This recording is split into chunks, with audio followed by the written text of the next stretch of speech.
So, good day for all of you. Thank you for joining today's webinar, which is titled Think Outside the Box that what you can do with the fermentation. So, we thank Sarah for presenting this webinar. And I just want to give a small introduction to Town before handing over the mic to Sarah, because we see a lot of people are not our customers. So, just bear with me for, like 4 minutes. So, I'm just going to share the screen. Okay. See, so Town is a company started in Atlanta. I have been in business from 1992 with the parent company No Concepts. Then we started Town in 2009, the name, but we're selling the machines for the chocolate industry from 2006. So here our passion is to create and empower chocopreneurs around the world.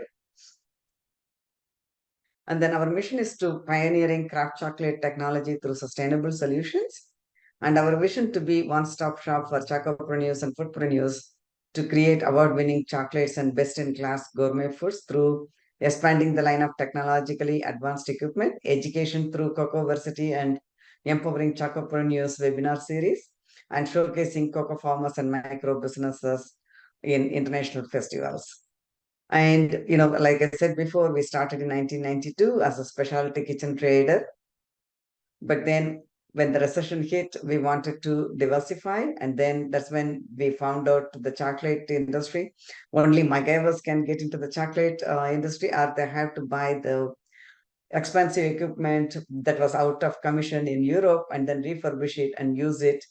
So we wanted to focus there. So we wanted to make sure sustainability in cocoa farming, customer business, and environment. Because we use stainless steel as much as possible, so it doesn't end in landfill, and it also gives a very high return on investment for the money you are spending.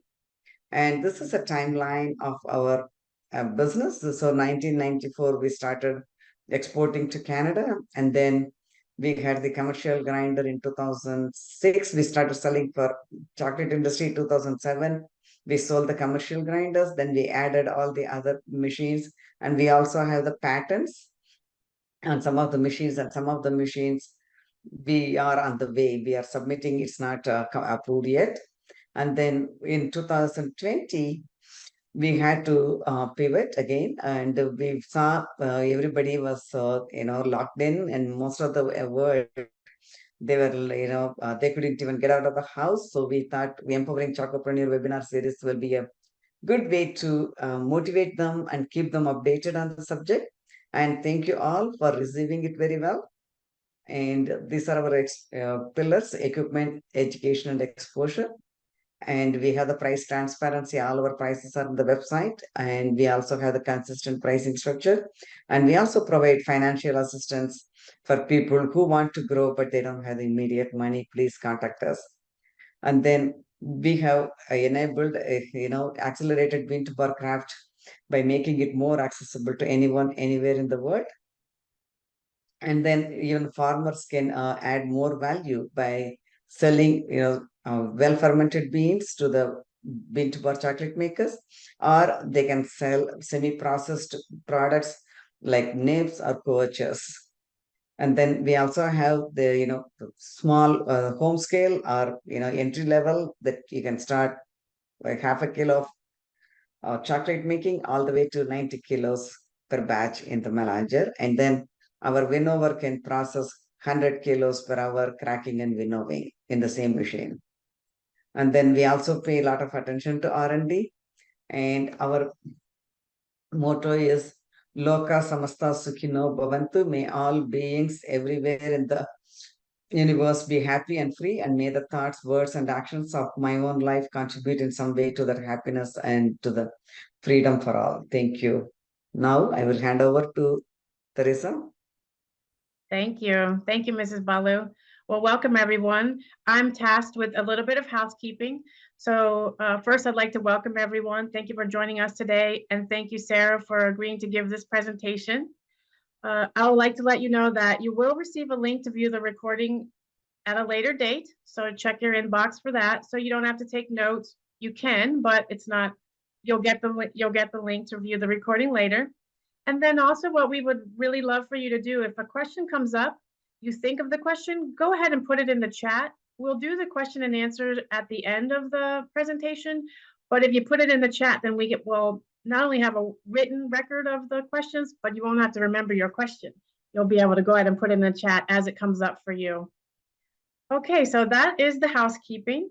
And then what I would like to do is just take a quick moment to get to know Sarah a little bit and ask a question about her relationship with Cacao. Maybe she could tell us, or Sarah, you can tell us, where did that relationship start? And you're on mute. Come on off mute. What a great way to start, silenced. Okay, hello everyone. Teresa, actually, I do address that in like my second slide because I wasn't sure you were going to prompt me for that. So let's hear from everyone else, and then I can jump into. Okay, very good. When I get into all right, wonderful. Okay, well, with that, what I'd like to do is launch a poll, and you'll see it pop up on your screen. And if you can answer that for us, and we'll take a 30 to 60 seconds for that one, and then we have another question. So here we go.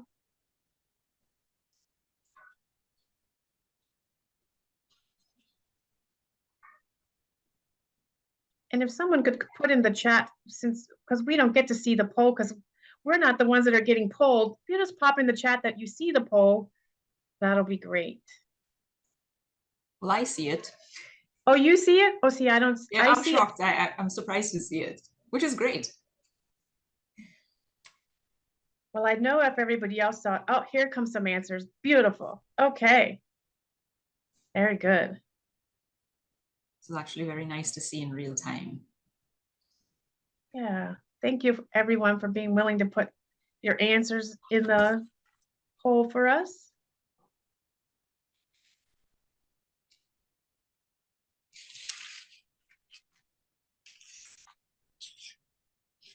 Let's see. We have 27 people here. Well, minus us, so 24. 17 answers. So we'll wait just another 30 seconds or so. And if you're on your phone or some reason that you can't, access the poll, if you want to put your answer in the chat, you could do that.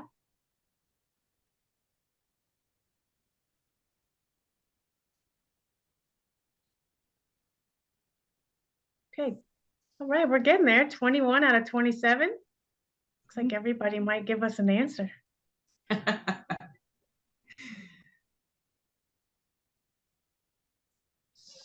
They're seeing both the questions because I see the answers for both the questions now.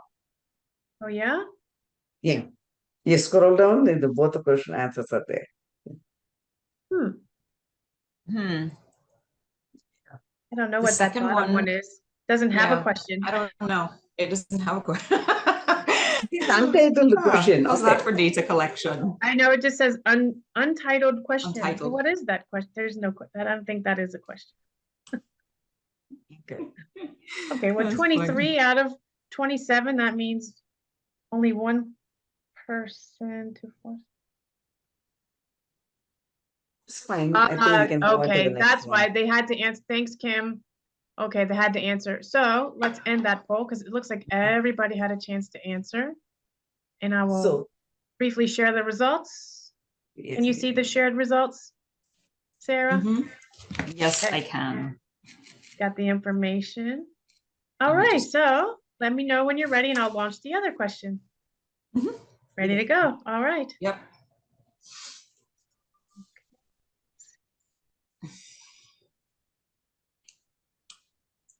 Where's the second one? It's coming. It's coming. Ah.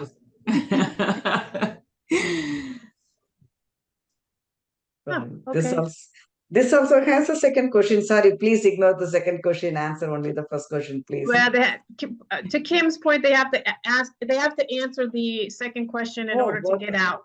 So my apologies. Okay. Sorry, we are trying some new things. Bear with us. Yay! I like it. Pull everybody out of the comfort zone. Oh, there's an other. Interesting. Okay, so if you answered other, if you'll put your other in the chat, that would be great. Yeah.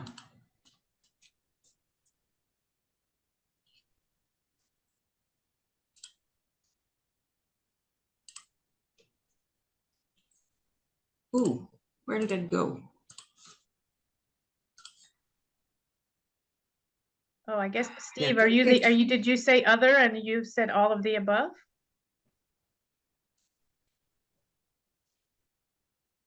okay. 23 people answer. There's a reason why I didn't put all of the above, but okay. Thanks, Steve.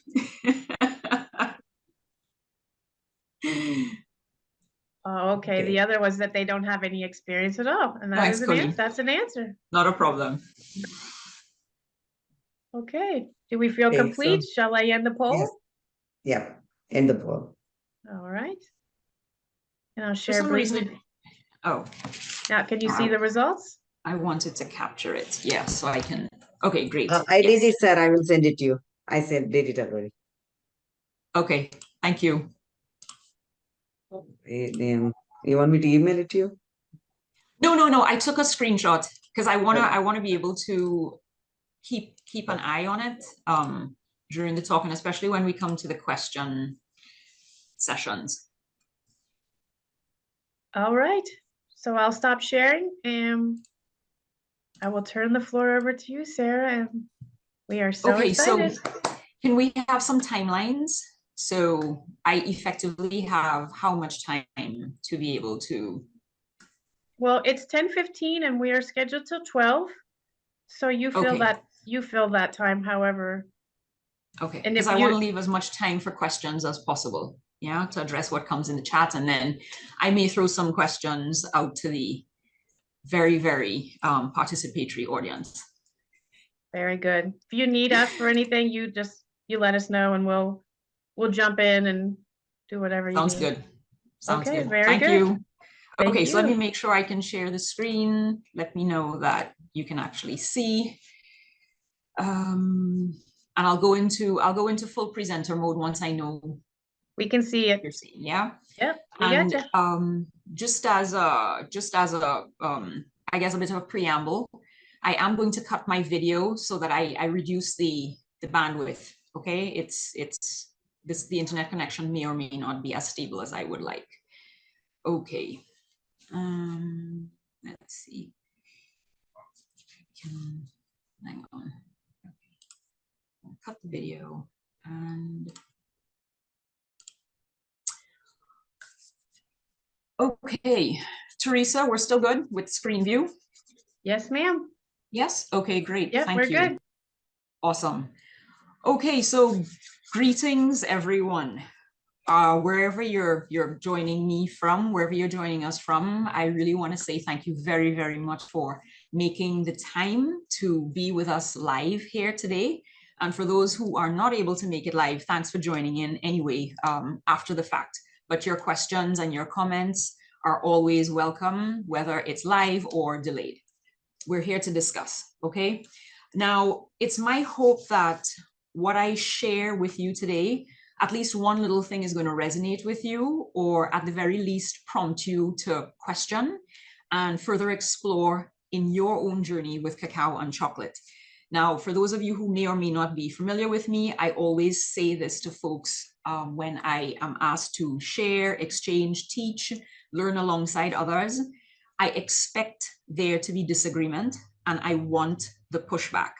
I wouldn't have it any other way because we're all coming at this space with very, very different and location dependent experiences and information. So this is why it's really important for us to share and learn from each other's experiences. Today, I'm here to share some of my experiences with you. So just to give you a bit of a little bit of information about myself, for those of you who don't have the faintest clue who I am, that's okay, that's great. Let me shed some light here. My name is Sarah, and I'm from Trinidad and Tobago, which is a really tiny twin island republic down at the very southern end of the Caribbean chain. I've been working with cacao since 1998, when I started first with the academic domain in the halls of the Cocoa Research Unit at my local university. And at the Cocoa Research Unit, I was very generously granted the opportunity to learn about and to actually grow up with cacao in a way that has completely helped to shape how I approach the science of the cacao domain. Now, after some double-digit years, I decided to venture into the world of working with cacao through the eyes and the hands, the senses of the producers, to help teach, learn, and explore, and as you can see from the photo and many of my photos on Instagram, eat my way through the terrain alongside farmers. Now, the aim with all of my work has been since then to help farmers get the best possible beans from all of the work that they do on their farms. And it's in working alongside farmers, that's when I really truly began to walk the path of learning about cacao, about the plant, and how it's deeply influenced by the systems in which it's actually embedded. And together, the actual functioning of the collective that is plant and system, it creates some really fascinating downstream consequences, both for the plant that we're interested in, but also for the offspring, the seeds that we're so very much after, the seeds that we value so highly. Now, rest assured that this is an ongoing process. It's really one of lifelong learning. All of you in this space, you know this all too well. So I'm pretty much preaching to the choir, okay? So I just want you to know that lifelong learning with this crop, with the seeds, with the entire system, it's an important part of your process. And I want it to be an important encouragement to you in your own journey with cacao. Never stop learning, keep questioning everything. And most importantly, keep pushing the comfort zone of the limits that you have with your own experiences, because that's the only way you're going to understand how to work with cacao right where you are with what you have. Now, those of you who are more familiar with me, you're familiar likely because of the work that I do, thanks to my favorite collaborative project to date, the Meridian Cacao Trinidad Microlot project. We began that project in earnest in 2016, and that work really took us into the depths of single farm processing context alongside farmers. And it really gave us, if I can quote Gino, the founder and owner of Meridian Cacao, when he said to me in 2016, when he proposed the opportunity to do the Microlot project, he wanted to have an opportunity to redefine sourcing at origin and to truly see the incredible diversity of cacao flavor profiles that can come from a country. And honestly, this work created a very, very powerful avenue to begin to understand the location-specific context for everything concerning cacao, not just fermentation and drying. Now, from this work, I learned a great deal about the many factors that weigh into creating a good, flavorful bean. And today, I'm going to take the opportunity to walk you through a fair bit of those learnings, okay?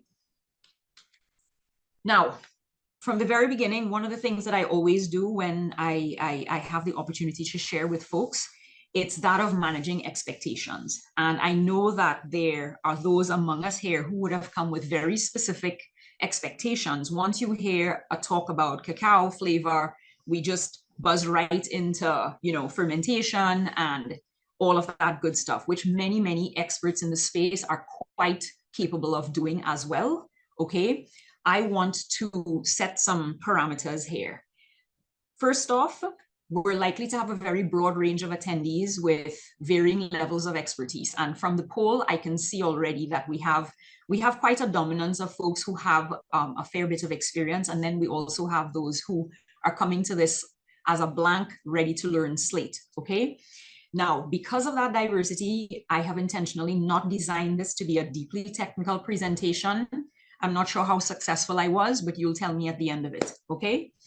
My main aim really today is to basically provoke a few thoughts in you with respect to this entire cacao flavor story that may or may not be familiar to you.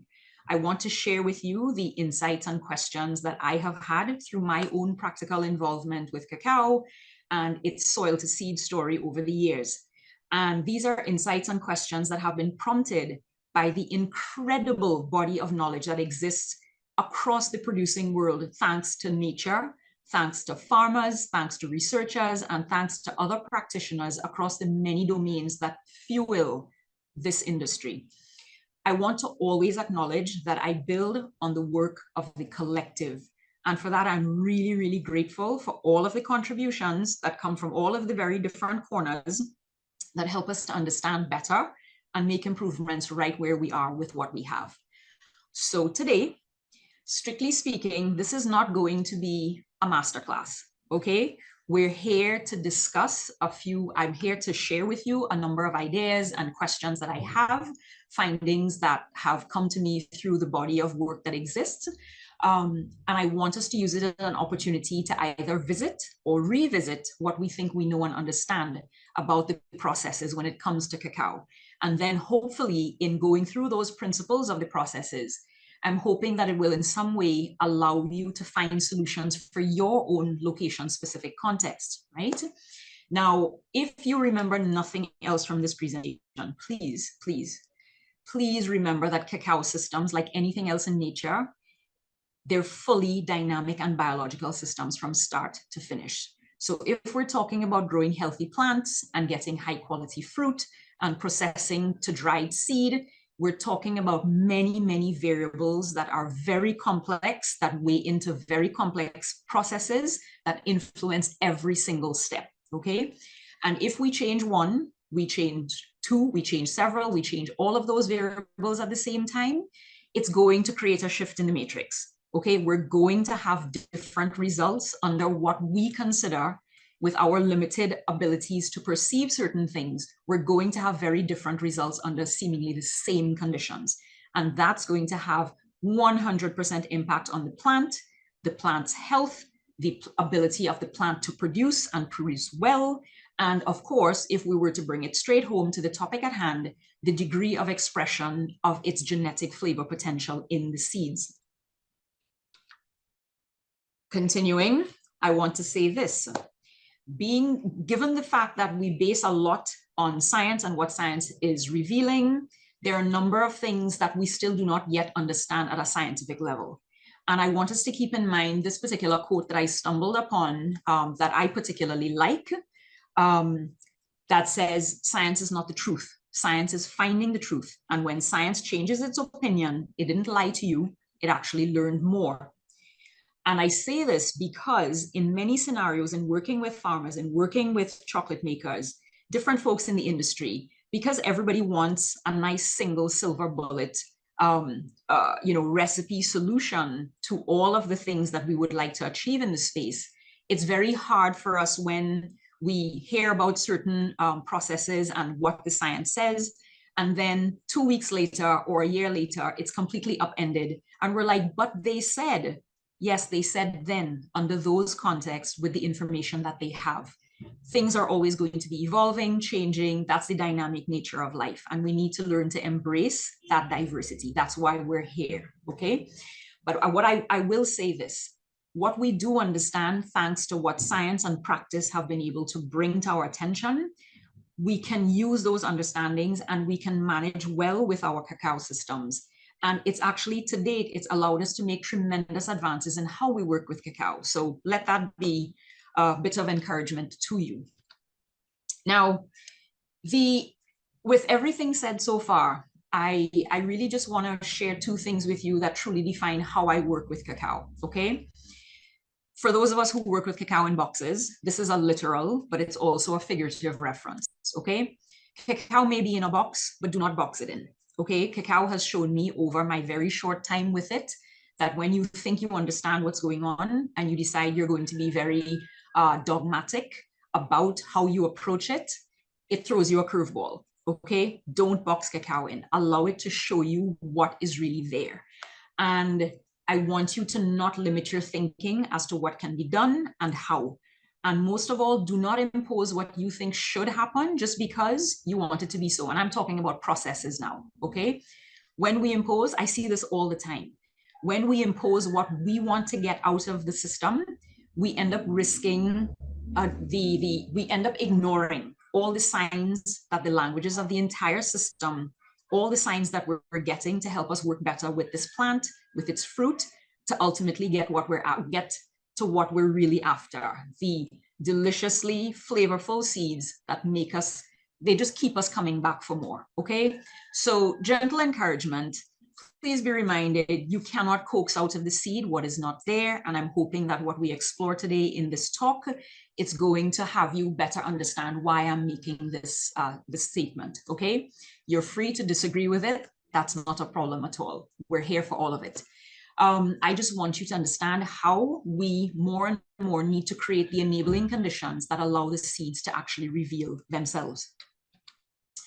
Okay, so for those of us here, likely we're familiar in one way or another with cacao seeds, and we know that we're starting with seeds that are very bitter and astringent. They have no chocolate taste whatsoever when they're raw. And our aim with processing is to convert this barely edible seed that is bitter and astringent into something that is extremely and incredibly flavorful and deeply rewarding when we consume it, okay? That said, okay, regarding this issue of flavor from the seeds, especially as it concerns chocolate. Now, mind you, chocolate, especially finished European style chocolate, is not the only way that we're designed or we should be consuming cacao. That's just my little pitch in there, okay? But I know we have a lot of chocolate makers in the space. So most of this is going to speak to the finished chocolate in terms of the development, the full development of the flavor profile that you're after to feature in your chocolate products, okay? Now, when we talk about chocolate, there are very desirable things that come to mind. For example, this is not an exhaustive list, but you have your chocolate notes, your fruity notes, your floral notes, you have other delicate notes, and we all know that we can go into massive subset lists in each of those categories, all right? We also have undesired notes that can develop in cacao through the processing and handling. Things like your moldy, your hammy, your cheesy. There are other things that come in as part of the handling process, which we will explore shortly, all right? And I can class those under other unpleasant notes. But at the end of the day, we need to know where all of these actually originate. Where are all of these aromas coming from? We know that nothing happens by chance and that every effect has an underlying cause that has led to it. And it's in learning where these can develop that gives us considerable power to manage the outcomes. And having that kind of knowledge is really important because when processing works great, super, everybody's thrilled, awesome products, right? Great beans, great chocolate, and nobody needs to have deep knowledge to troubleshoot anything. But it's when processes don't go as planned and things begin to fall apart, that's when the importance of understanding each aspect of processing actually becomes absolutely evident to all of us. So let's begin to investigate a little. Now, this is likely my most favorite schematic in cacao, because for me, it features very simply the incredible complexity of the layers that contribute to seed flavor right from the very beginning, okay? So if we take a look at what's on the, what's in front of you here, starting with the fresh seed, we have the fresh pulp, and the pulp carried, depending on the varietals, you can have very different pulp associated flavors, okay? On the inside, we have the cotyledon, which contains the reserve substances, and we will get into what those reserve substances are very, very soon, okay? The transition and transformation of that fresh seed through your fermentation and drying processes begins to unlock a number of things, both in the pulp as well as inside the cotyledon. So we start seeing that we have several layers of aroma potential developing being expressed in those two stages, okay? We have your fermentation aromas, and we will get into the details of those shortly. We have the inherent aromas, which speak to your aromas that are there because of the inherent genetics of your varietals. We have the aroma precursors, which are formed during your fermentation and drying processes. And then we have heat-induced aromas, which happen, yes, during your fermentation, but also during your drying phase, okay? And I'm expecting you guys who are here to have a lot of questions about that particular aspect of it, the fermentation and drying aspects that really help to unlock and open the flavor potential that is in these seeds, okay? And then, of course, with roasting, we get to completely round off the equation by further exploring what was there. How do we bring that now into something that we can taste, we can smell, and we can really enjoy, okay? At the end of the day, we need to recognize that at each of these stages, and to varying degrees, depending on how we manipulate the seeds at every single stage, starting from harvest and the fresh seed handling, we can actually influence wildly different flavor profiles with the quote-unquote exact same beans. Now, here we have a really useful flow diagram taken from the reference that you see at the bottom of the screen that shows the influencing and determining factors that contribute to chocolate flavor traits, all right? Now, this session with you, as I mentioned, is going to focus on three things, okay? The first three aspects, that of your bean constituents, the aspect of harvesting and the preconditioning, basically the handling of your beans at the point of harvest and extraction, and then the post-harvest treatment, okay? Now, when it comes to seed composition, we see that the genetics of the cacao that are used, your varietals that are chosen, coupled to your growing conditions, obviously weigh into the construct of the seed and what components it will have, okay?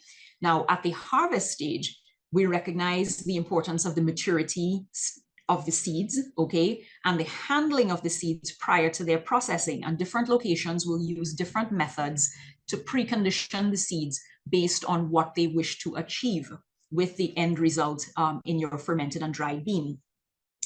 Now, the post-harvest processing strategies will then influence the actual conversion reactions that help to create the flavor precursors inside the seeds.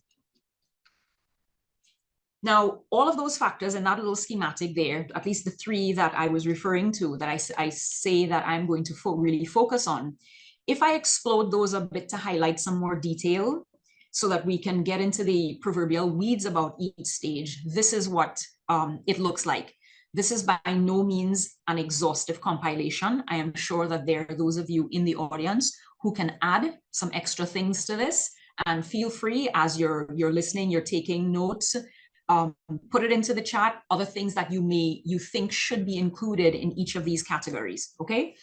Now, as I look at the different stages in cacao processing and final storage of the product, there are many, many layers whose activities deeply influence the flavor of the seed. And when we look at the genetics of the varietal, we recognize that the genetics provide the blueprint, okay? The blueprint for what gets assembled, in what quantities, and which ratios. And I want us to keep in mind that this applies to every single component in the plants. Quantities and ratios of nutrients. I'm repeating this because it carries considerable implications when it comes to flavor development potential and then expression in the seeds. Now, how those genetics are then managed in the field will begin to shape what can actually be assembled in the seeds by way of the nutrients that are used to create the very storage substances that we're after in those seeds. Now, just to be clear, when I talk about storage substances, when the industry talks about storage substances, we're referring to things like your proteins, your fats, your polyphenols, your sugars. These are things that are meant to be food reserves for the baby cacao plant if the seed is left to germinate. But thanks to humans, the lion's share of these seeds end up in our mouths via chocolate and other related cacao products, right? Now, with respect to harvest and post-harvest parameters, with all of the work that has gone on prior to harvest and post-harvest, when we get into processing, then those parameters begin to weigh in on changing the actual structure of the seeds so that we can effect the conversion of the overall bitter, astringent, largely unpalatable seed into something that is highly desired for consumption in a myriad of ways, all right? We can return to this particular frame during the question section if there's anything you want me to review and get into more detail about, but I really want to unpack the rest of the presentation, and then we can jump into some discussion. Now, if I were to further summarize the contributing factors, it could look like this. We can separate the factors into those that directly affect the construction and the integrity of the fresh seeds, which we can class as your intrinsic factors. And then there are those that facilitate the conversion of the fresh seeds and the integrity of the dried seeds, i.e. your extrinsic factors. Now, in my mind and in the work that I do, it is absolutely critical that we recognize the incredible role that the producers have in all of this, since they have the power in their hands. They're in closest contact with these beans. They have the ability to facilitate the creation of beautiful beans within the cacao systems that they're responsible for. But they can also inadvertently ruin it if they don't have the know-how. Like the rest of us, they need to keep their knowledge and skills continuously updated so that they work better each time with their cacao crop from field to final saleable seed. Especially, I say this especially in light of the increasingly diverse and intense challenges that we have to face due to climate change, among other important on-farm activities and variables, all right? And so this is why I will continuously lobby for and help to train farmers in basic sensory evaluation on farm so that they truly begin to understand and master their craft and finally begin to give the industry what the industry is asking for, but the industry may not yet fully understand how to get there, okay? So we have to learn to speak each other's languages, and we have to go deep with our own learnings in this space. So keeping in mind the various summaries that I just shared with you, one of the biggest concerns that I've had for a very long time in this space has been where the flavor conversation actually usually starts, okay? And you have it in front of you. It usually always starts at fermentation is key to unlocking the bean's flavor potential.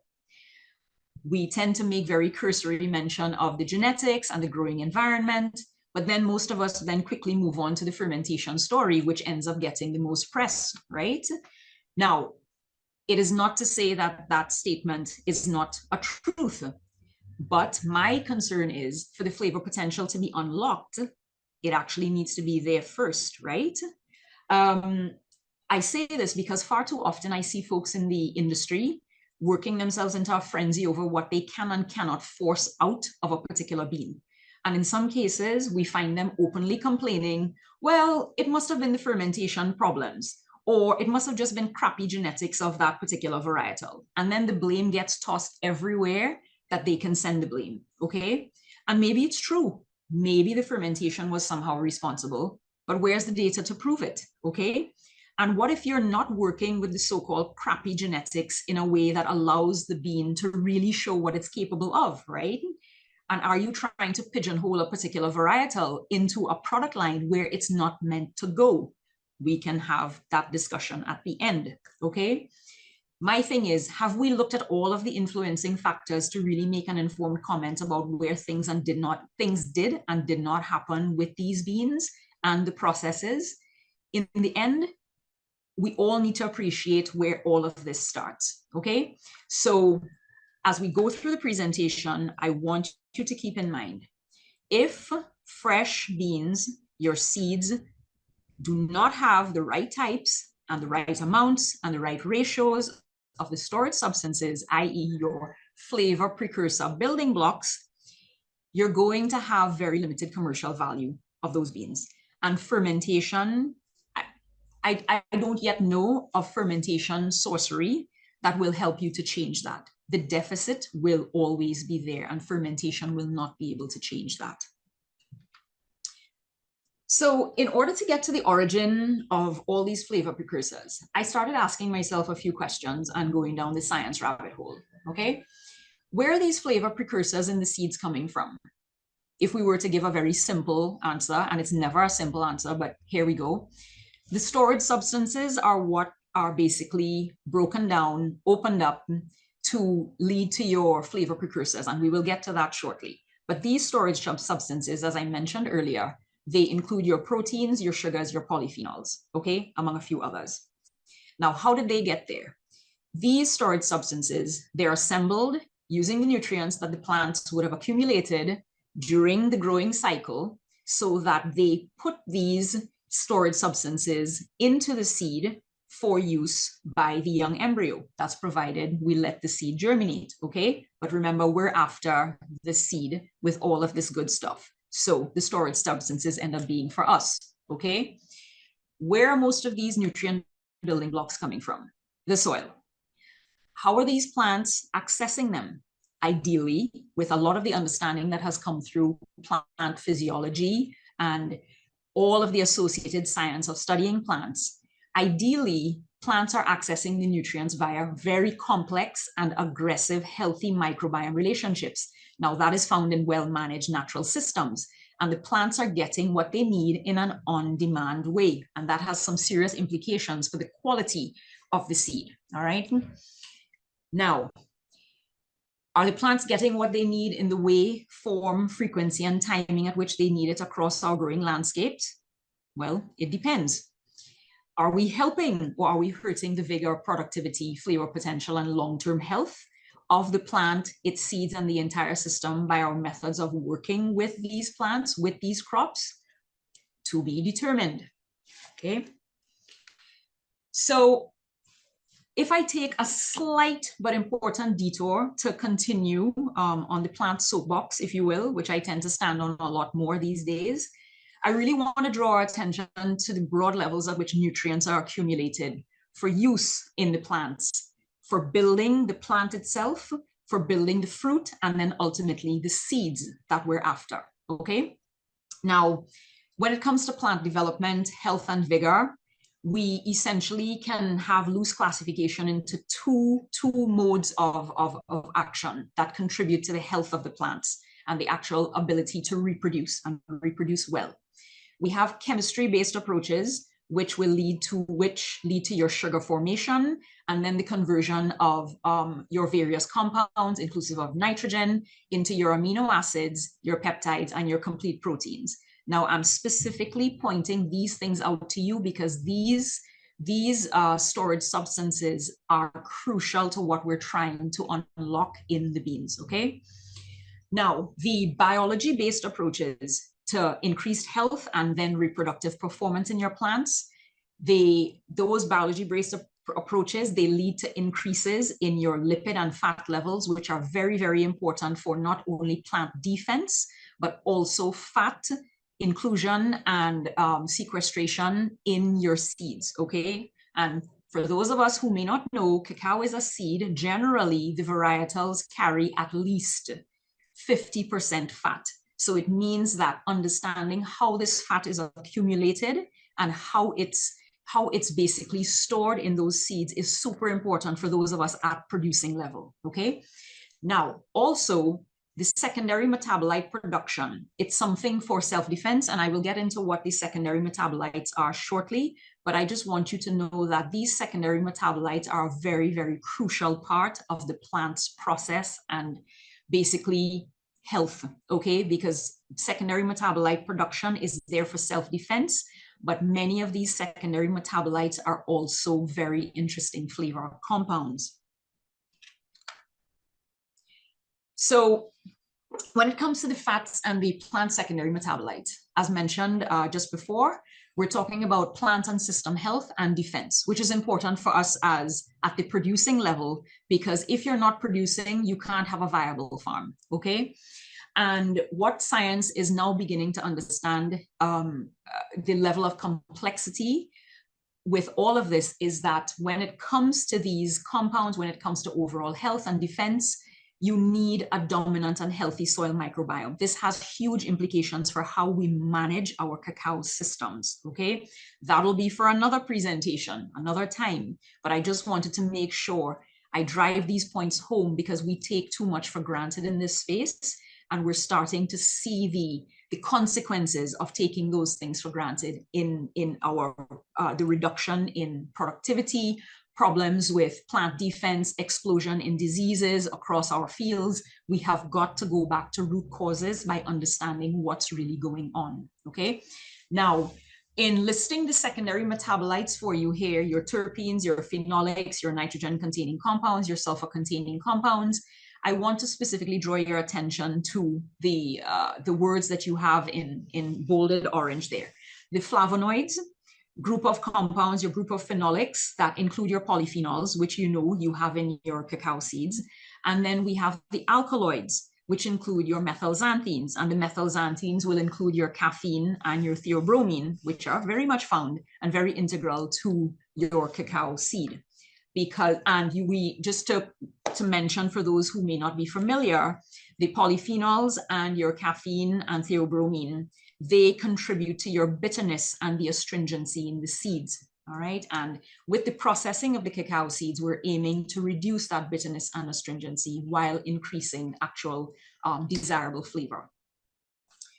Okay, so as mentioned before, in the overall conversion process, we're aiming to go from a fresh, wet, bitter, and astringent seed with little to no flavor, which is what you have on the left side, okay, to your well-fermented, flavorful seeds with much lower bitterness and astringency, definitely increase in your chocolate flavor. And depending on the varietals, depending on how the processing was done, depending on where the processing was done, you can actually begin to also augment the special notes like your florals and fruity notes, among other things.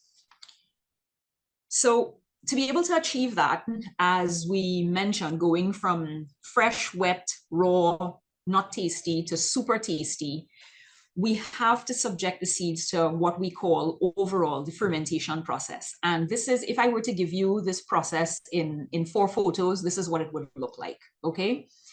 As you can see in these photos, you have very, very, very important visual differences, okay? And these are some of the indicators that we use when we follow the system as it's going through the fermentation process, okay?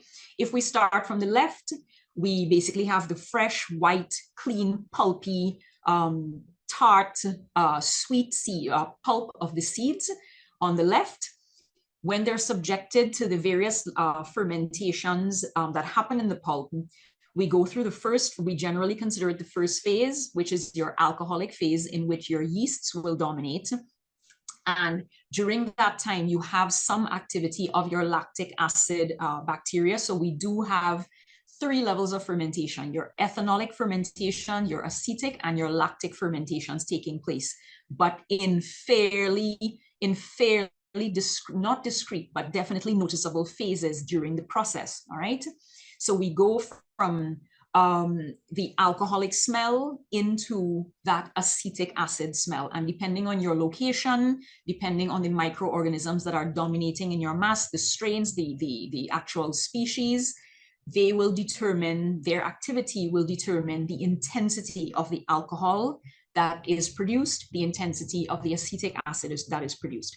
But at the end of the day, all of these fermentation activities are happening in the pulp. This is very important for us to understand. Fermentation is of the pulp. What happens on the inside of the seed now is it involves chemical and biochemical reactions involving a lot of enzymes, okay? So it's not fermentation happening on inside the seed. Fermentation is of the pulp, and then that activity on the outside and the heat that it generates triggers a whole cascade of reactions inside the bean to kill the bean and then begin the entire process of deconstructing all of the storage substances that are in there. At the end of the process, we obviously need to dry the beans to be able to protect them during storage. But drying is a very, very powerful phase in terms of once we understand how to work with drying in our particular locations, you can actually use drying as a fine-tuning dial to refine what was started during fermentation. And we can get into the weeds about that during the Q&A session, if you'd like. Okay, so as mentioned before, so I'm not going to belabor the point here, but I really want us to get very clear. In the industry, we use fermentation to refer to the entire process, but strictly speaking, fermentation is of the pulp, okay? And then what happens in the pulp triggers a bunch of very, very important reactions that need to take place inside inside the seed in the cotyledons, okay? So essentially, to get to the good stuff on the inside, we've got to do a really, really great job on the outside. So how do we do that? We do that by first understanding what in heaven's name is the outside made of. I find it rather striking that there are still many, many folks in this industry, and I'm not talking about newbies, I'm talking about folks who've been working with cacao and fermenting for quite some time, that there's very, very limited understanding of what the structure of the pulp is like, and how that influences what you can do for a good pulp fermentation that will then trigger what you need for the reactions on the inside of the seed, okay? So like any good chef, you need to know what you're starting with. So here we are. The pulp contains largely water and fermentable sugars. Now I'm saying fermentable sugars because if the sugar is not in a form that the yeasts that you have in your space desire to work with, i.e. particularly glucose, we're going to have problems with the fermentation. It's going to take a much longer time because the food that is desired for the majority of the population, the yeast population that may be there, it may not be the food that they're adapted to, okay? So this is why when we encourage farmers to harvest at close to ideal ripeness, the reason has a very scientific basis. We want to get access to the liberated glucose and fructose, okay? So you want your simple sugars in that pulp ready for fermentation. If not, your fermentation is going to be slow, and it may not be confined only to the fact that we have a challenge with the sugars, the type of sugars and the levels of the sugars, okay? Remember, there are many, many variables weighing into this system at the same time. And this is why it's important to sit with it and take things apart so that you begin to understand and appreciate how you can work with the complexity.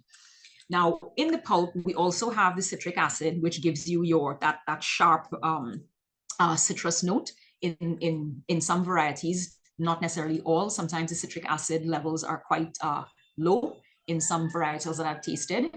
But then we have all these big words that you see there: pentosan's, pectins, the hemicellulosic, polysaccharides, all of that to say that the pulp has structural components that need to be taken apart if we are to degrade that pulp to help make drying a whole lot easier. So when we focus on fermentation, we cannot only focus on conversion of sugar to alcohol, okay, and alcohol to acetic acid. We also need to be very concerned about who is breaking down the pulp, because for those of us who've had the experience of having to work with seeds that have not been properly depulped during the fermentation process, you know the hell that you have when it comes to drying, mold explosion, managing that scenario, and still getting a good product at the end of the day. So everything has its purpose. And for every component that we have here, we have organisms that are designed in the system to work on those components. So if we were to summarize, and this is a super, super, super simplified version of what is happening during fermentation, we're focusing here on the lead players, okay? But I want you to always remember that these are not the only players, and they're certainly not confined to single species. Each species of, let's say, your yeast, your acetic acid bacteria, your lactic acid bacteria, you're going to have several different strains depending on your location and what thrives in that location, okay? So if we confine ourselves to the red bordered zone, that's the part of the process that we absolutely want to favor. The conversion of the sugars under low oxygen conditions to your alcohol with a release of carbon dioxide and a very gentle release of heat. All of this is taking place largely because of the work of the yeast who are feeding on the sugars. But do not be fooled. The yeast are not the only ones feeding on the sugars. They're not the only ones producing some alcohol, but they are dominant in that space once they have what they need. And that's what we want. And I want you to remember this. With processing, it's all about creating the enabling environment to facilitate the process. We technically, with wild ferments, we have no control. We would like to think we controlled for X, Y, and Z. but we have not. We may be able to manage the system. We may be able to do certain things to encourage and nudge the system in a particular direction, but do not be fooled. Unless you know every single microorganism that is in that mass and how it behaves and how you're able to manipulate it, we are simply stewards of this process. It's not to say that we don't have considerable power in our stewardship, but having that power means we need to understand what we're working with and do the best that we can with what we have, where we are, okay? So getting back to the process, we see now once we have the conversion to alcohol, that alcohol becomes the food for the acetic acid bacteria, okay? And under high oxygen conditions, i.e. when we've turned the mass to aerate the beans, aerate every single bean, we basically add fuel to that fire that's burning. The bacteria, the acetic acid bacteria, need a lot of oxygen to do what they need to do to convert that alcohol to acetic acid. And this is where we get the transition from your alcohol, your strong alcohol smells, the alcohol declines, and then you have that increasing acidity, that increasing vinegar smell in your system. So you know that the system is moving in the direction that you would like. Now, in the fray, behind the scenes, we have the lactic acid bacteria, among others, who are lurking in the space. We brought everybody in from the field, right? We're not picking and choosing who came in unless we're using very, very highly controlled starter cultures, right? So your lactic acid bacteria, they're very much there, and they're just waiting for the opportunity to dominate the space if you let them. They prefer to have the oxygen in the space, and they can rapidly outcompete your yeasts, okay, the consumption of the sugars, and they will convert it to lactic acid. So this is why when we're handling fermentations, we need to be very, very careful as to when we actually oxygenate that mass so that we do not favor the lactic acid bacteria over your yeast, because the minute you favor your lactic acid bacteria very early on in your fermentation cycle and your yeast cannot get a foothold in that system, you will not have the quantity of alcohol that you desire to take the process forward for conversion into acetic acid. You will end up with very yogurt tasting beans, or at worst, it may end up tasting like baby vomit, okay? Nobody wants that, having worked so hard for so long to get these beans to market.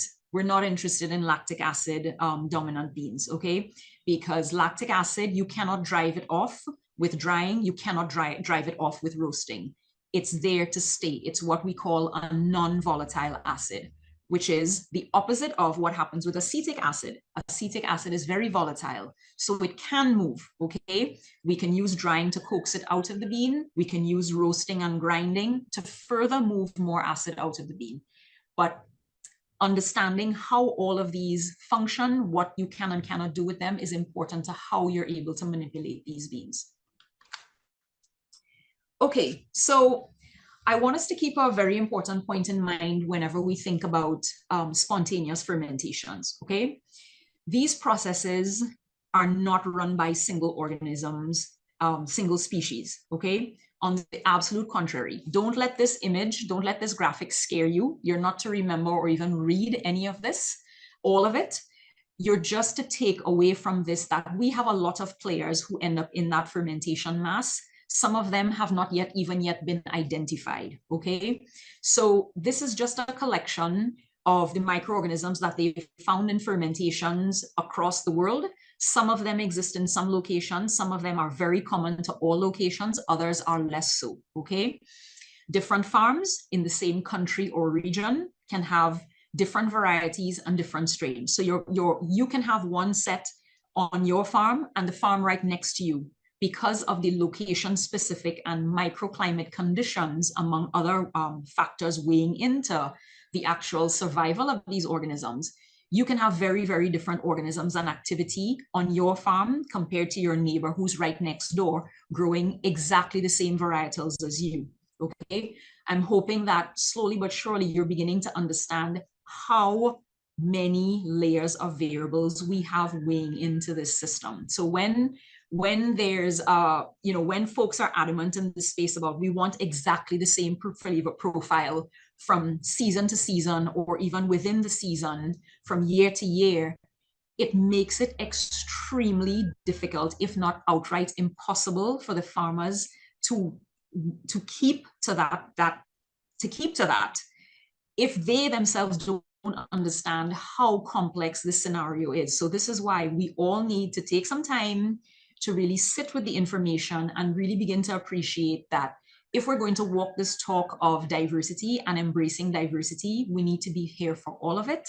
And we need to understand where we can and cannot do certain things with, given the context under which we operate, okay? So at the end of the day, this diversity, having a lot of on-farm diversity that then fuels all of this microorganism diversity that we want in the fermentation system. All of this is really important because nature, if you look at any system in nature, it has diversity built in for everything. And in that diversity, it encourages what we call redundancy, i.e., multiple organisms will be performing the same roles. They may be performing wildly different roles and have some shared roles with other organisms that don't seem to be like them. This is really important because it means that when there's a change in the system, if there's a disturbance in the system and one group, your main group, cannot function, it means that the entire system is not held to ransom or left to collapse, okay? The processes can continue and they can achieve the same overall end result. And that is because of the redundancy that is built into the system. And this is why some of us in the space we will continue to be concerned about using startup cultures as lovely and as exploratory as they are. I definitely want to work with some of them to understand what they're doing and not doing.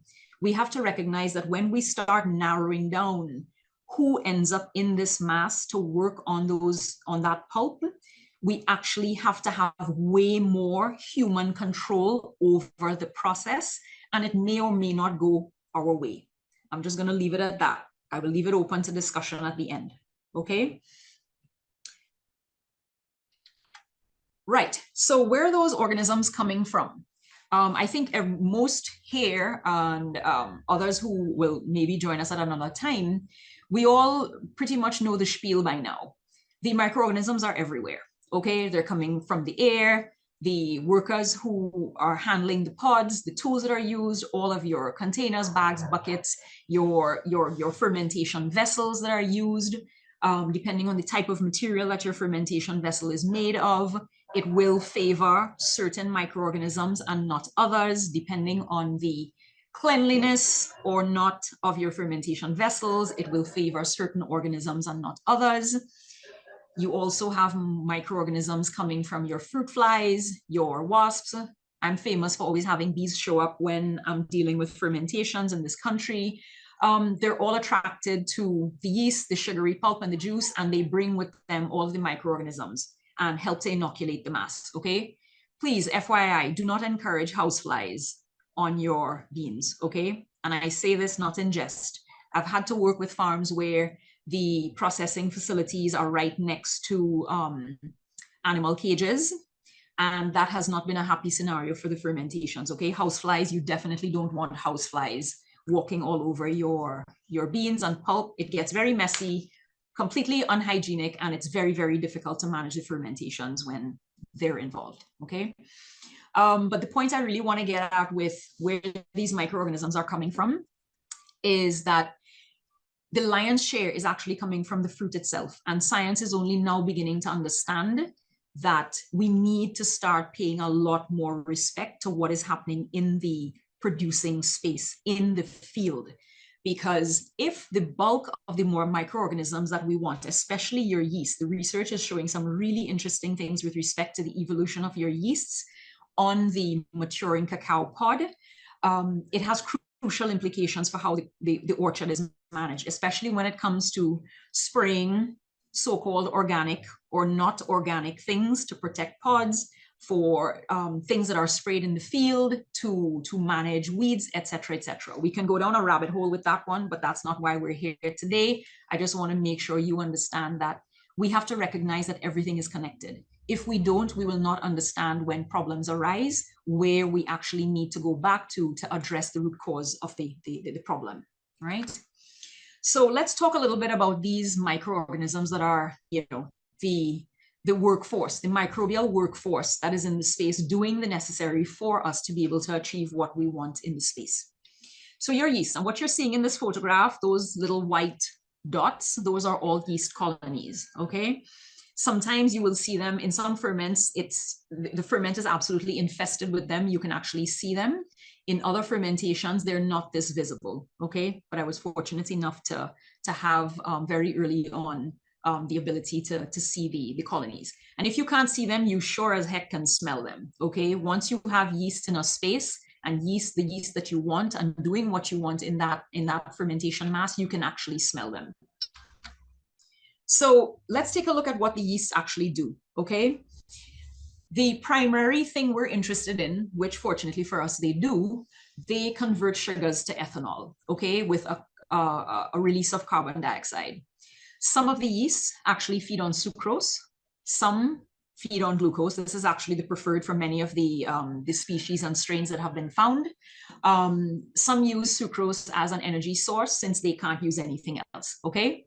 Now, the ethanol concentration actually influences the actual microbiome that is in the space, okay? And as mentioned before, the ethanol becomes the key ingredient, this alcohol becomes the key ingredient for the acetic acid bacteria to now dominate in the mass, okay?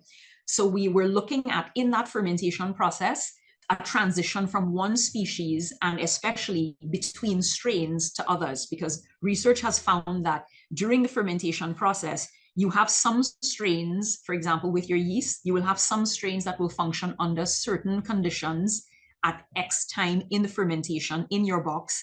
And then over time, those strains will then, if I dare say, step back and allow others now to do their part of the process because certain micro conditions have changed and they function less well compared to their cousins, aunties, and everybody else who's in the fray, okay? Now, the yeasts, they function best at low pH, which is what your citric acid in that pulp allows. They function in their fermentative role, they function better under low oxygen conditions, all right? And they ultimately, as the process, as that first phase evolves, we tend to have more micro aeration in the space and you have an increase in the pH, and yeast that can function at that higher pH with more oxygen in the space, they begin to take the stage and continue the work, okay? And that is what helps to keep the momentum building in the space, consuming the sugars, converting to alcohol with a corresponding increase in temperature. But the increase in temperature is a very gentle one. I tend to get very worried when I see very quick spikes in temperature. It usually suggests that the wrong organisms are dominating the mass, but we will discuss that shortly. Continuing with the yeast, essentially, we're all familiar with the fact that the yeast are, their greatest population numbers tend to be in the early stages of fermentation, right? Research has found that you will have some yeast that actually they're not involved in alcohol production and they survive all the way to the end of the fermentation. And that has some important implications for certain things that we detect at the end of the fermentation that may or may not be desirable to be discussed, okay? Now, yeast, from the research, they have been considered essential to the fermentation process and actual flavor development. And we want to have them dominate the anaerobic process, that first phase, within your first 28 to 48 hours. As mentioned before, you don't have just one dominant species that is present. You want the entire zoo. Now, the diversity that exists in that ferment, especially if it's coming from a well-managed, very healthy field, you get a level of complexity that is absolutely mind-boggling, okay? And as mentioned before, that kind of diversity really helps to support a well-run fermentation process. Now, species development will vary with development, and then dominance will vary with time. And some of the factors that we, science is finding that are likely influencing, a lot more research is needed. Location. What fermentation methods are being used? What's the size of the batches? what is how homogeneous are the beans, right?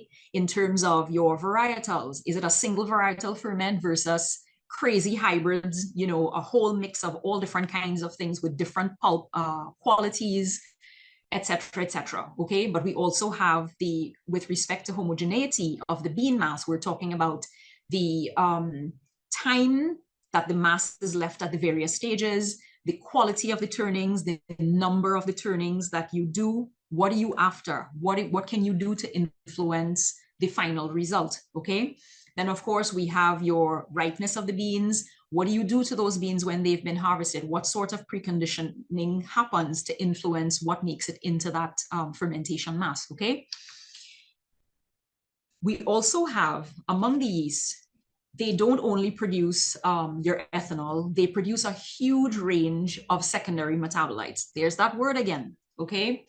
And these secondary metabolites have been found to have a very, very high flavor impact. So it means, folks, that we cannot only talk about the genetics weighing into flavor, genetics by environment weighing into flavor. We now have to really begin to take stock of the microbial terroir that we have influencing flavor and flavor production and flavor expression in your bean, okay? Now, as mentioned before, not all of your yeast will ferment sugars. We very much need the yeast that can degrade your pulp. Some of them will consume the citric acid that is in the pulp. Some of them will use the lactic acid that is generated by the lactic acid bacteria. And some of them produce your succinic and acetic acids as well, okay? So it means that depending on the species of yeast that you have, depending on the strains that you have in that mass, you can have some crazy variations in the composition of those metabolites that are produced, which can then have that knock-on effect of the flavors that then end up infused in your beans due to the microbial activity. So let's talk about your lactic acid bacteria, the next set of players that are normally spoken about in fermentations. The lactic acid bacteria, they want sugary, microaerobic, acidic pulp environment. So they really begin to come into their own when the yeast begin to do their work and create that microaeration of the space. There's still sugar there, okay? There's still some acid, but they definitely function better as the ethanol increases and as the temperature of the ferment evolves, okay? Now, as mentioned before, no species, no strains will be doing just one thing. Like us, we have multiple skills. They have multiple skills. They're doing multiple things in this space, okay? Some lactic acid bacteria ferment pulp sugars. Current findings suggest that most of them do. We have the homofermentative LABs, your lactic acid bacteria, that will convert your sugars into lactic acid. But then you have those that produce a range of products coming from the sugar consumption. They can produce lactic acid, they can produce ethanol, they can produce acetic acid, and they with the corresponding release of carbon dioxide. Some of them convert fructose to mannitol, which is then converted into acetic acid. Some of them convert citric acid and malic acids into your lactic acid, acetic acid, your ethanol, and your diacetyl compounds with a release of carbon dioxide. And this applies to some strains based on the research. Now, slowly but surely, I think it's becoming clear to you that the single story of acetic acid bacteria consuming sugar to produce acetic acid is a very, very simplified version of what we're dealing with, okay? It's important to see that depending on who's in that mass and who's actually functioning under given conditions, we can have products being formed by organisms we did not even think were doing that kind of backup supporting cast role, okay? Now, also with the lactic acid bacteria, we have the hexose sugar use to generate another range of secondary metabolites, okay? Again, deeply implicated flavor compounds, which could have major flavor impacts on your beans, right? The research is underway. It continues to reveal some very, very fascinating things. And it just reinforces the point that wherever we're processing cacao, we have to keep in mind who's doing the work, who is doing the work, and what are they producing while they're doing the work, okay? As mentioned before, lactic acid is non-volatile, and so it remains in the bean after drying and roasting. So it is in our interest, unless we're really after yogurt tasting beans, it is in our interest to keep the lactic acid bacteria to background noise. We don't want them dominating the space at all, okay? Now, the stars of the show for most people, the acetic acid bacteria, okay? The acetic acid bacteria, they're responsible based on findings for two main oxidation reactions, right? The conversion of ethanol to your acetic acid, right? And we have, depending on the health and vigor and the population numbers and diversity of your acetic acid bacteria, you can have rapid conversions during your aerobic phase, okay? That is what we want. And those reactions are what we call highly exothermic, i.e. they generate a lot of heat, okay? So we know the system is moving in the right direction when during that phase, we can have the temperature rising, the temperature spiking. This is what we want because it's going now to help trigger a bunch of reactions inside the seed. The acid, together with any residual alcohol and the lactic acid, they enter the bean, and with the increasing heat in the system, we have the death of the embryo, and we have all border controllers down, major chaos inside the seed, cellular disruption, everything starts to empty into the space so that now the enzymes can be triggered to do the work of breaking down the stored substances into the component parts that we want, which are your flavor precursors, okay?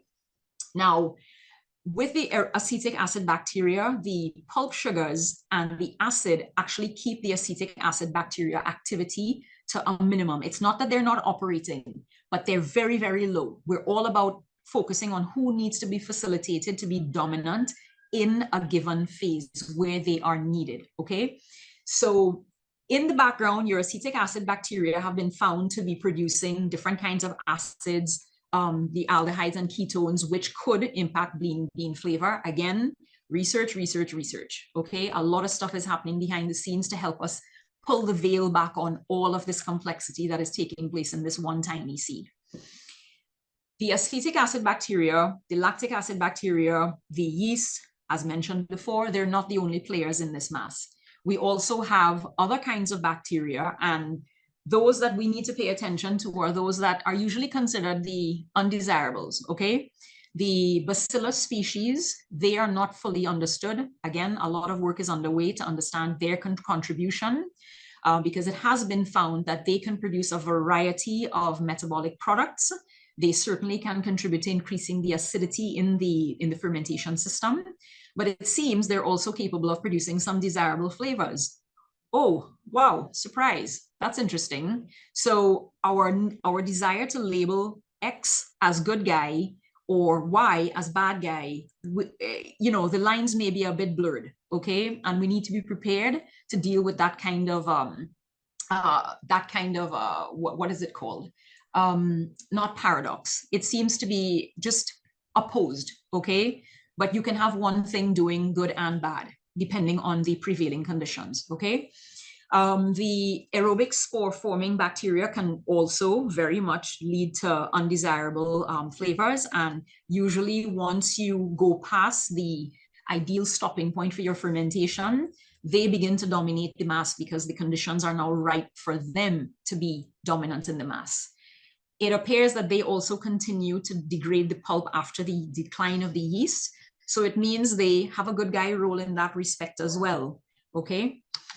The filamentous fungi, which nobody wants to see on their beans, ideally for a number of reasons, these tend to start dominating the mass once you have spaces that are cooling. For example, if you have a fermentation box that has not been well designed, it's not well insulated, you start having pockets of cooler spaces in your boxes. You tend to have a different kind of fermentation taking place there, different dominance of microorganisms, okay? And your filamentous fungi will not waste time in occupying a space if it becomes favorable to them. These we want to suppress during fermentation for sure, because of what they produce. They give you really bad cocoa flavor. You tend to have internal mold, moldy odors. They definitely escalate the breakdown of your fats to increase the free fatty acids, which will then create problems, knock-on problems for the quality of your cocoa butter. The cocoa butter will go rancid really fast. It's not butter that will temper well. It's just a disaster from start to finish, okay? And then, of course, with your filamentous fungi, some among them, right, do produce mycotoxins, and you cannot smell or taste mycotoxins. It's only if you're actively testing for mycotoxins, you will be able to tell if they're there or not. You cannot tell by visuals. You cannot tell by smell or taste, okay? So it's just best to manage in advance for a clean, healthy, well-run system so that you give the system what it needs to do, what it's designed to do.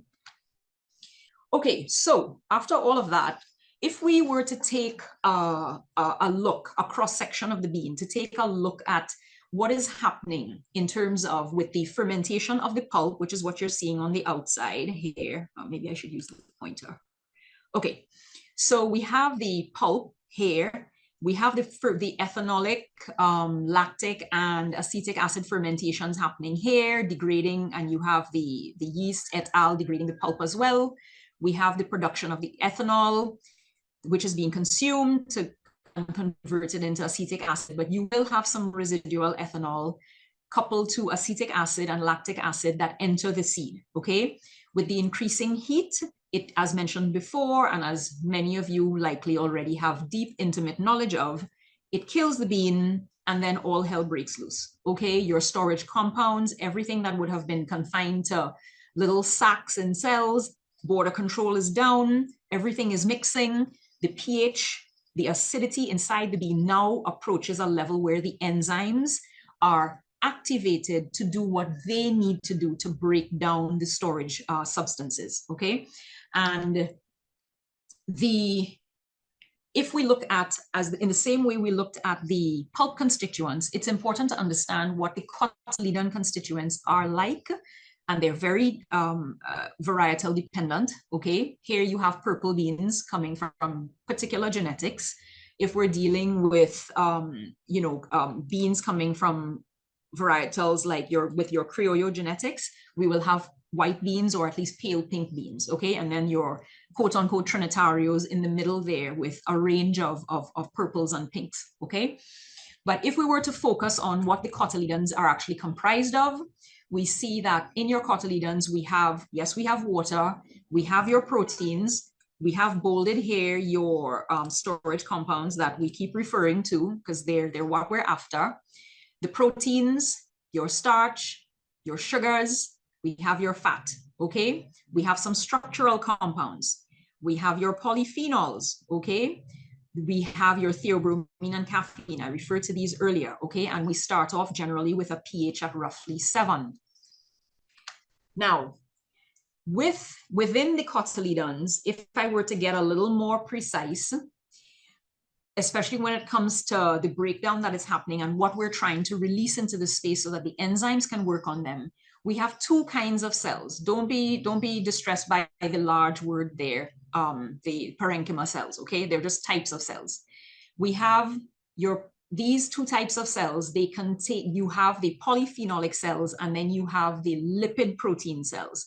And those, as the name suggests, the polyphenolic cells, they contain very large vacuoles that are filled with your polyphenols, okay, and your alkaloids. And then your lipid protein cells, they contain a lot of the protein storage compounds, as well as the fat vacuoles and your starch grains. So if we look at what we're after with this breakdown process, right, taking a look at what I have on the left side here. In fermentation, what we're after is the breakdown of these key storage compounds, right? These key storage substances, your proteins, your complex sugars, and your polyphenols.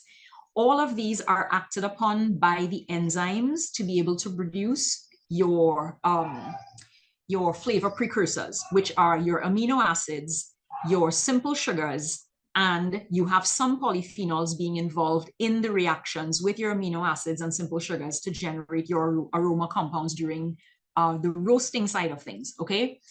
But it's important for us to pay attention to the fact that if the enzymes are not triggered, these storage compounds cannot be broken down.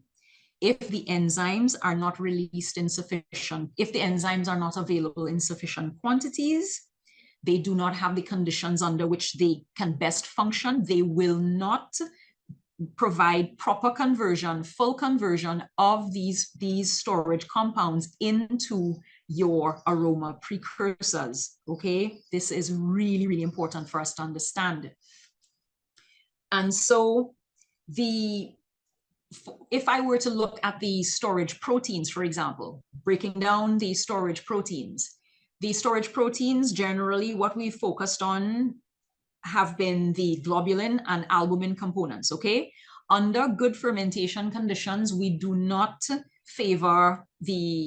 encourage the breakdown of albumin, okay? It's only when your fermentation has gone past and your beans are starting to basically decompose in your box through the activity of the non-desirable microorganisms that this albumin is going to be broken down, and you start getting the smell of hydrogen sulfide, you start smelling the ammonia, the urine. It just gets really messy and undesirable. Nobody wants their beans going in that direction, okay?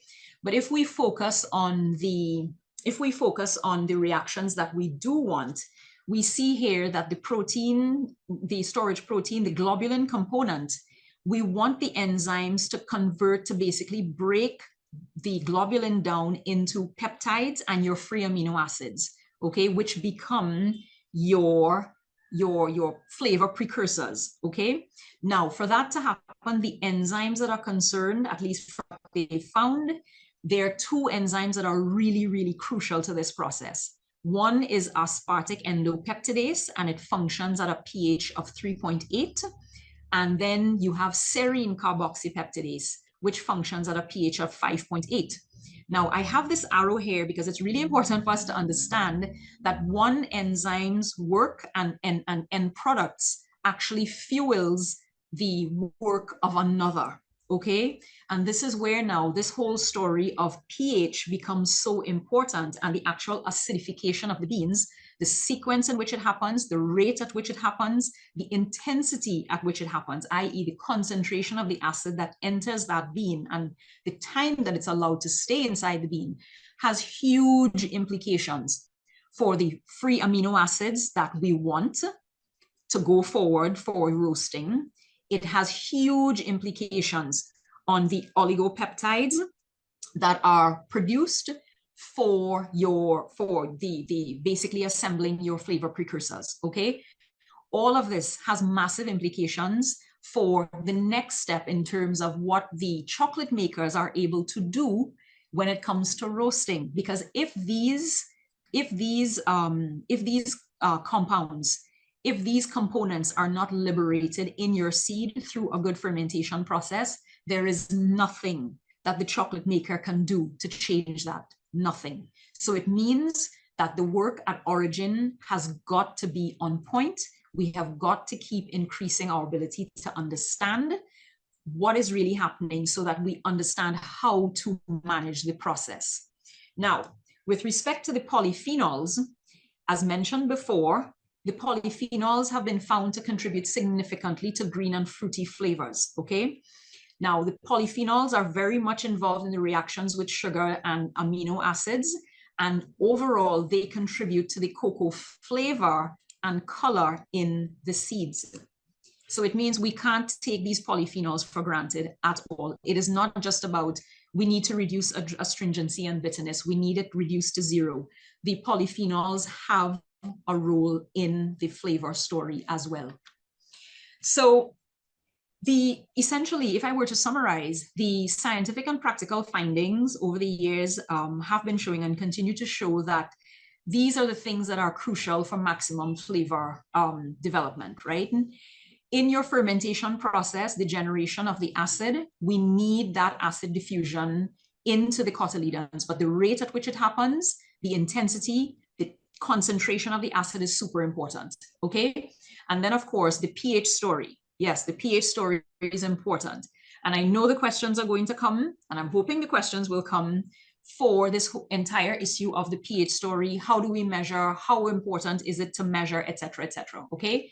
But essentially, the story that you want, the key thing you want to take from this is that if we have very high acidity and rapid acidification of your seeds, you're going to deactivate some of your enzymes, which is going to really reduce your flavor precursor formation, right? And to add to the fray, different genetics will have very, very different enzyme activities, which means you're going to have huge variations in the quantity of precursors, the ratio of precursors. And remember what I said much earlier on, quantities and ratios matter. Every recipe has very set amounts of what should be added, and the ratios of what should be added make a big difference to what flavor you can get from it, okay? So just to round, yeah? I'm sorry, I just want to jump in real quick and let you know that it's after 11:30. So I know that it was fairly important to you to make sure we had time for questions. So I don't mean to interrupt, but I just wanted to give you a little. That's fine. I wanted to give you a little time check. Yes, thank you. Yes. No, Okay. I've been keeping an eye on the clock. Don't worry. Very good. Okay. Yes. So folks, essentially, if we have very high pH seeds, which tend to be your raw, close to your raw or under fermented seeds, your high pH seeds tend to give you more purple beans and a low chocolate flavor. You can also have a low chocolate flavor if your seeds have been acidified too fast during your fermentation process. And then, of course, the sweet spot is really, we're after higher chocolate flavor. We're after maximum chocolate flavor. And that, based on the research, given the varietals that they've worked with, they've found that that intermediate pH allows for a higher chocolate flavor development. I've seen in some publications that they say 5.2 appears to be the, I don't know if it's a magic number, but it certainly has been cited as the measurement that they found for very high chocolate flavor expression. But again, all of this is very dependent on what else is happening in that space, okay?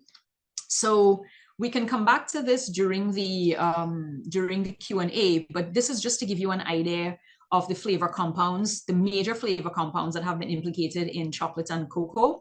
But as we all know, there are at least over 500 different compounds that weigh into flavor in cacao. It is not a simple story, and I think that's as it should be, okay? When it comes to the wider, the groups that are responsible for flavor in cacao and chocolate, we're dealing with your alcohols and phenols, your aldehydes and ketones. We have all of your nitrogen compounds. We have your esters, your lactones. You see the list here. But what I want you to be drawn to, which you're likely already drawn to, is the references. What do those compounds contribute in the chocolate? You get sweet notes, you get fruity, you get herbal, you get vegetal, you get floral. And we can unpack, the list, the subset list that is under each of those categories. But all of these are coming from somewhere, and I need you to appreciate that, okay?